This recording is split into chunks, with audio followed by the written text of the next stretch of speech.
Dear students, good morning.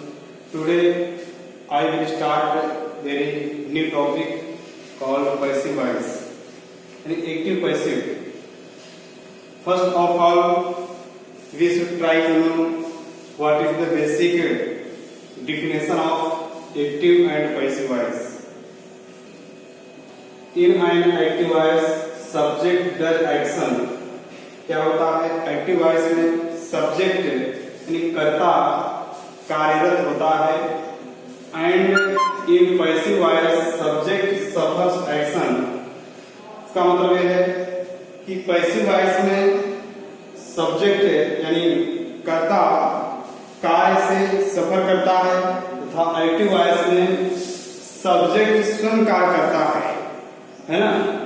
In this way in the active voice subject does any kind of action while in the passive voice subject is acted upon है ना।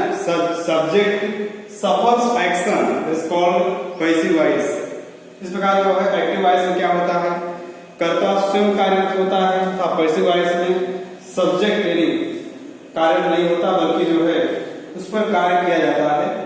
Example के माध्यम से आइए समझते हैं।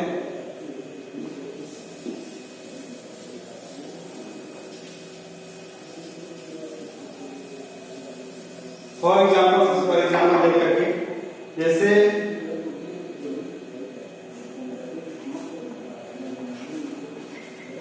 Mohan writes a letter. Mohan क्या है आपका सब्जेक्ट है, ये राइट्स क्या है मेन वर्ब है, मेन वर्ब है क्या है सब्जेक्ट है। अब क्या है लेटर एक object.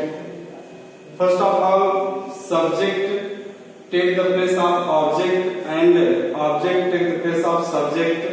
Very first rule in this way ये आपका क्या है ऑब्जेक्ट है तो ऑब्जेक्ट क्या लेगा ऑब्जेक्ट जो है सब्जेक्ट का स्थान लेगा और सब्जेक्ट क्या लेगा ऑब्जेक्ट का स्थान लेगा और वर्ब की सदैव क्या होगी वर्ब की थर्ड फॉर्म का प्रयोग किया जाएगा। यानी वर्ब की कौन सी थ्री फॉर्म्स होती हैं तीन फॉर्म्स होती हैं first second third base form second form और एंड थर्ड फॉर्म यानी पार्टिसिपल फॉर्म। पता हो जाएगा इसको जो है चेंज करेंगे किसमें सब्जेक्ट में लेटर जो है ये आपका ऑब्जेक्ट क्या हो रहा है सब्जेक्ट हो रहा है अ लेटर। अब देखिए इसमें क्या होगा टेंस कौन सा है टेंस आपका प्रेजेंट इंडेफिनिट टेंस है। इसमें क्या करेंगे इसके लिए जो है इज एम आर ये क्या होती है हेल्पिंग वर्ब होती है जो कि पैसिव वॉइस में प्रयोग की जाएगी। अ लेटर क्या है आपका सिंगुलर है एक वचन है तो इसके साथ जो है वर्ब क्या जाएगी इज अ लेटर इज। अब देखिए राइट का थर्ड फॉर्म क्या होगा राइट फर्स्ट फॉर्म है राइट रोट रिटेन इसका थर्ड फॉर्म क्या हो जाएगा written. A letter is written. देखिए क्या हो जाएगा subject will be change into object. Subject क्या हो जाएगा ऑब्जेक्ट बदल जाएगा क्या हो जाएगा लेटर बाई। ये आपका बाई क्या है प्रीपोजिशन का प्रयोग किया जाएगा तो क्या है आपका प्रीपोजिशन बाय मोहन।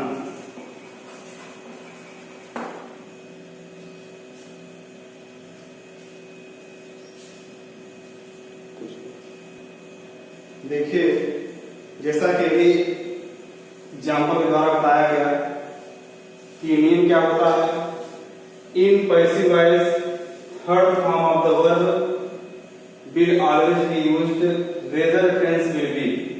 इसमें देखिए क्या होता है एक्टिव वॉइस में परफेक्ट टेंस को छोड़ करके सभी टेंसेज में वर्ब की थर्ड फॉर्म का प्रयोग नहीं होता है जबकि पैसिव वॉइस में चाहे कोई भी टेंस हो चाहे प्रेजेंट इंडेफिनिट टेंस हो चाहे फ्यूचर इंडेफिनिट टेंस हो चाहे पास्ट इंडेफिनिट टेंस हो सभी टेंसेज में वर्ब की थर्ड फॉर्म का प्रयोग किया जाएगा। दूसरा पॉइंट है object take the place of subject and subject takes the place of object. Object का स्थान क्या रहेगा, सब्जेक्ट लेगा, का सब्जेक्ट का स्थान क्या रहेगा, ऑब्जेक्ट। ये 2 पॉइंट इसको नोट कर लीजिए। आगे देखते हैं।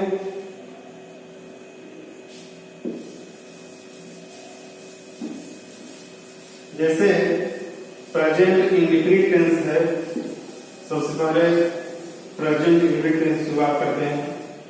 प्रेजेंट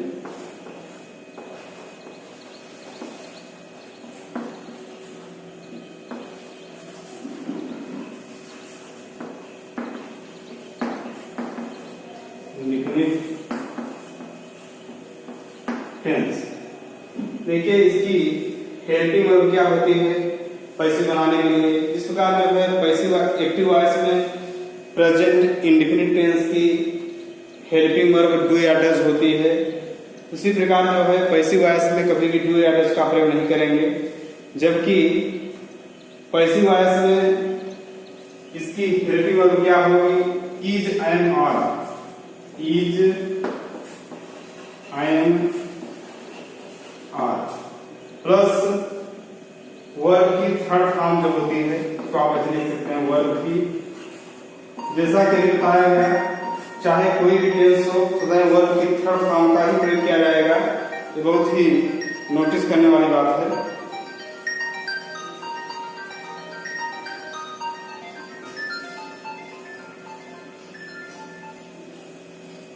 इसी प्रकार जो है प्रेजेंट कॉन्टिन्यूअस टेंस को देखें। Present continuous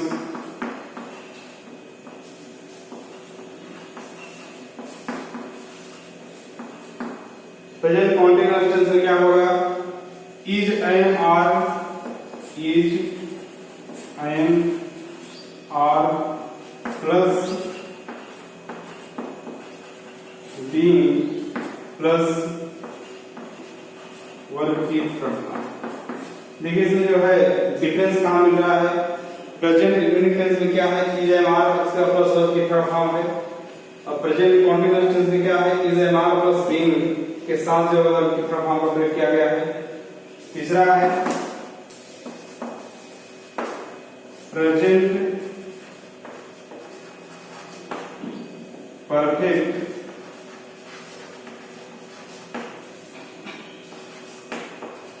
tense. इसमें क्या होगा, has oblique have plus being plus verb की थर्ड फॉर्म। इसी प्रकार जो है इसी क्रम में आप जानते हैं जो है पैसिव वॉइस केवल 12 टेंसेस में केवल 8 का ही बनता है। 3 इधर हो गया, फिर आगे देखते हैं पास्ट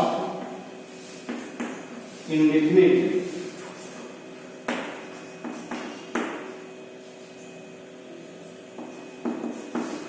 टेंस। इसमें क्या है, वाज। इस प्रकार जो है एक्टिव वॉइस में क्या होता है, पास्ट इंडेफिनिट टेंस की हेल्पिंग वर्ब डिड होती है। उसी क्रम में जो है पैसिव वॉइस में क्या होगा, was oblique verb plus verb की थर्ड फॉर्म। क्या जो है past continuous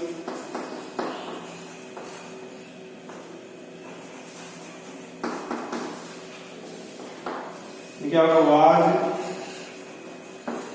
oblique verb plus being उस वर्ब की थर्ड। जो है पास्ट परफेक्ट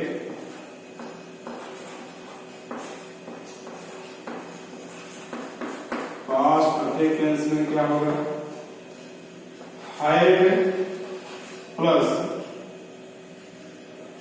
बीइंग उस वर्ब की थर्ड। इसको नोट कर लेंगे, वही आप बाकी 2 बचा हुआ है फ्यूचर में।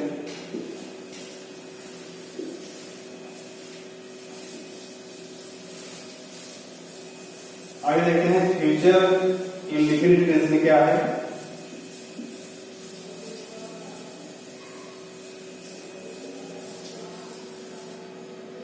फ्यूचर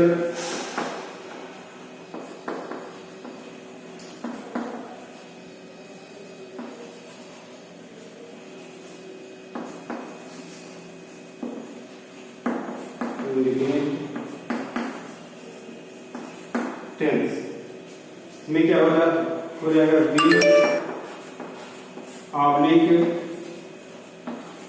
सेल प्लस वर्ब की प्लस बी प्लस वर्ब की थर्ड फॉर्म। इसी प्रकार जो है फ्यूचर कॉन्टिन्यूअस टेंस का नहीं बनता है, फिर चलेंगे फ्यूचर परफेक्ट टेंस में। फ्यूचर परफेक्ट टेंस क्या हो जाएगा will oblique shall plus have plus been plus verb की थर्ड। इस प्रकार जो है प्रेजेंट में उधर 3 है, पास्ट में 3 और फ्यूचर में 2, 3 3 6 2 8 का जो है क्या बनता है पैसिव वॉइस बनता है। क्यों आगे जो है यहाँ पर देखते हैं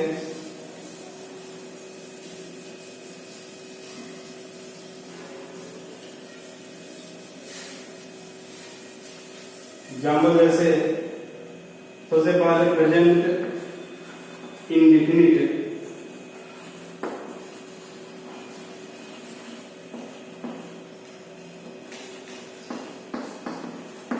टेंस जैसे एग्जाम्पल वहां क्या है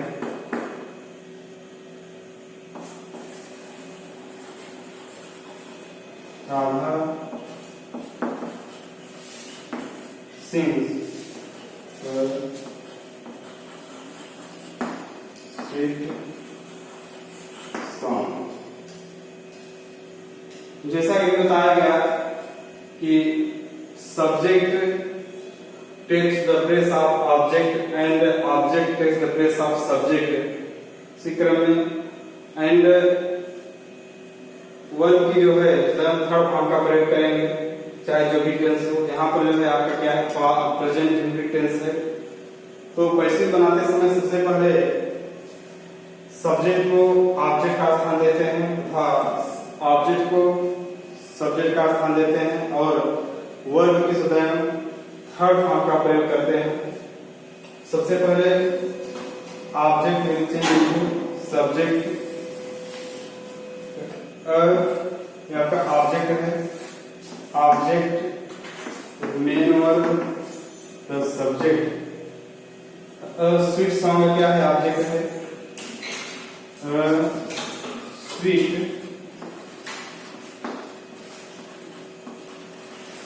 और स्वीट सॉन्ग।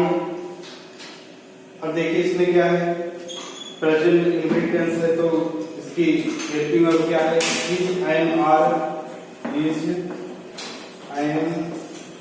आर से इसी अनुसार जो है सब्जेक्ट अकॉर्डिंग रखेंगे क्या हो जाएगा इज स्वीट सॉन्ग इज।